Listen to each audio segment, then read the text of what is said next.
Juntos mais uma vez para a nossa leitura do livro A Caminho da Luz, ditado por Emmanuel, pela psicografia do Chico Xavier. Vamos falar das cruzadas e o fim da Idade Média. As primeiras cruzadas. Reportando-nos ao século XI, as cruzadas nos merecem especial referência, dados os seus movimentos característicos da época. Desde Constantino, que os lugares santos da Palestina haviam adquirido considerável importância para a Europa Ocidental. Milhares de peregrinos visitavam anualmente a paisagem triste de Jerusalém, identificando os caminhos da paixão de Jesus ou os traços da vida dos apóstolos. Enquanto dominavam na região os árabes de Bagdá ou do Egito, as correntes do turismo católico podiam buscar sem receio as paragens sagradas. Mas a Jerusalém do século XI havia caído sob o poder dos turcos, que não mais toleraram a presença dos cristãos, expulsando-os dali com a máxima crueldade. Semelhantes medidas provocam os protestos de todo o mundo católico do Ocidente. No fim do referido século, preparam-se as primeiras cruzadas em busca da vitória contra o infiel. A primeira expedição, que saiu dos centros mais civilizados sob o comando de Pedro, o eremita, não chegou a ausentar-se da Europa, dispersada que foi pelos búlgaros e húngaros. Todavia, em 1096, Godofredo de Bouillon, com seus irmãos, e Tancredo de Siracusa e outros chefes, depois de se reunirem em Constantinopla, demandaram a Nicéia, com um exército de 500.000 homens. Depois da presa de Nicéia, apoderaram-se de Antioquia, penetrando em Jerusalém com a palma do triunfo.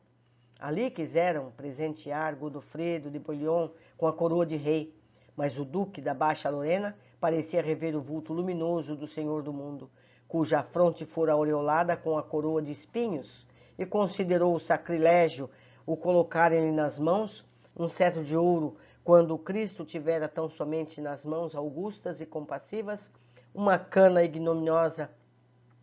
Depois de muita relutância, aceitou apenas o título de defensor do Santo Sepulcro, organizando-se logo em seguida as ordens religiosas de caráter exclusivamente militar, como a dos templários e dos hospitalários. Os turcos, porém, não descansaram. Depois de muitas lutas, apossaram-se de Edessa, obrigando o Papa Eugênio III a providenciar a Segunda Cruzada, que, chefiada por Luís VII da França e Conrado III da Alemanha, teve os mais desastrosos efeitos. Mais uma vez eles querem seguir Jesus fazendo a guerra. É sempre o mesmo erro da humanidade infantil que ainda briga por um brinquedo. O que importava não era os lugares santos. Jesus não estava ali, porque ali estava a guerra. Jesus não está onde está a guerra. Jesus está no coração de cada um de nós que cumprem os seus ensinamentos. Fim das cruzadas. Em fins do século XII, Jerusalém cai em poder de Saladino. Os príncipes cristãos do Ocidente preparam-se para a Terceira Cruzada, assinalando-se as vitórias de São João d'Arc. As lutas no Oriente sucederam-se anos a fio, como furacões periódicos e devastadores. A Palestina possuía até então os seus recantos maravilhosos de verdura abundante. A Galileia era um vasto jardim cheio de perfume de flores. Mas tantos foram os embates dos exércitos inimigos, tantas as lutas de extermínio e de ambição, que a própria natureza pareceu maldizer para sempre os lugares que mereciam o amor e o carinho dos homens. As últimas cruzadas foram dirigidas por Luís IX, o rei santo da França, que depois da tomada de Damietta caiu em poder dos inimigos, pagando fabuloso resgate e vindo a desprender-se da vida terrestre em 1270, defronte a Tunis, vitimado pela peste. Os mensageiros de Jesus, que de todos os acontecimentos sabem extrair os fatores da evolução humana para o bem, buscam aproveitar a utilidade desses acontecimentos dolorosos. Foi por essa razão que as cruzadas, não obstante o seu caráter anticristão, fizeram-se acompanhar de alguns benefícios de ordem econômica e social para todos os povos. Na Europa, a sua influência foi regeneradora, enfraquecendo a tirania dos senhores feudais e renovando a solução dos problemas da propriedade, conjurando muitas lutas isoladas. Além disso, os seus movimentos intensificaram sobremaneira as relações do Ocidente com o Oriente, apenas paralisadas mais tarde em vista da ferocidade dos turcos e dos invasores mongóis. Sempre a violência e os interesses, né? O esforço dos emissários do Cristo. No infinito, reúnem-se os emissários do Divino Mestre em assembleias numerosas sobre a égide do seu pensamento misericordioso, organizando novos trabalhos para a evolução geral de todos os povos do planeta. Lamentam a inabilidade de muitos missionários do bem e do amor que, partindo dos espaços saturados dos melhores e mais santos propósitos, experimentam no orbe a traição das próprias forças, influenciados pela imperfeição rude do meio a que foram conduzidos.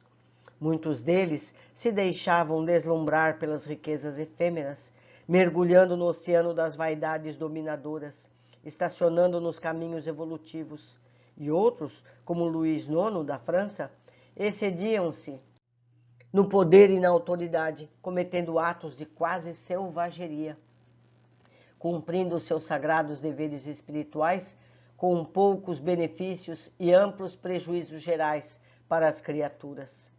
Mas compelidas pelas leis do amor que regem o universo, essas entidades compassivas jamais negaram do alto o seu desvelado concurso a favor do progresso dos povos, procurando aperfeiçoar as almas e guiando os missionários do Cristo através dos mais espinhosos caminhos. Pobreza intelectual. No século XIII, estavam definitivamente instalado o governo real, desaparecendo as mais fortes expressões do feudalismo. Cada região europeia tratava de concatenar todos os elementos precisos à organização de sua unidade política. Mas a verdade é que os meios escassos de instrução não permitiam uma existência intelectual mais avançada. Os estados que se levantavam organizavam as suas construções à sombra da igreja, que tinha interesse em não dilatar os domínios da educação individual, receosa das interpretações que não fosse propriamente dela. Eu vou fazer um parênteses aqui. O que a igreja não queria? Não queria que o povo, sabendo ler, lesse o evangelho e descobrisse ali a verdade do ensinamento. Não é verdade? Por isso, tanto tempo quis a igreja que a Bíblia continuasse em latim, não é? É uma tristeza. Mas Jesus tem sempre o caminho. Vamos continuando. Os pergaminhos custavam verdadeiras fortunas e o livro era dificilmente encontrado. Até o século XII, as escolas estavam circunscritas ao ambiente dos mosteiros, onde muitos padres se ocupavam de avivar a letra dos manuscritos mais antigos, produzindo outros para a posteridade. A ciência, cuja linha ascensional guarda o seu ponto de princípio na curiosidade ou na dúvida, bem como a filosofia, que se constitui das mais altas indagações espirituais, estavam totalmente escravizadas à teologia. Então, a senhora absoluta de todas as atividades do homem, com poderes de vida e morte sobre as criaturas, considerando-se os direitos absurdos do Tribunal da Inquisição.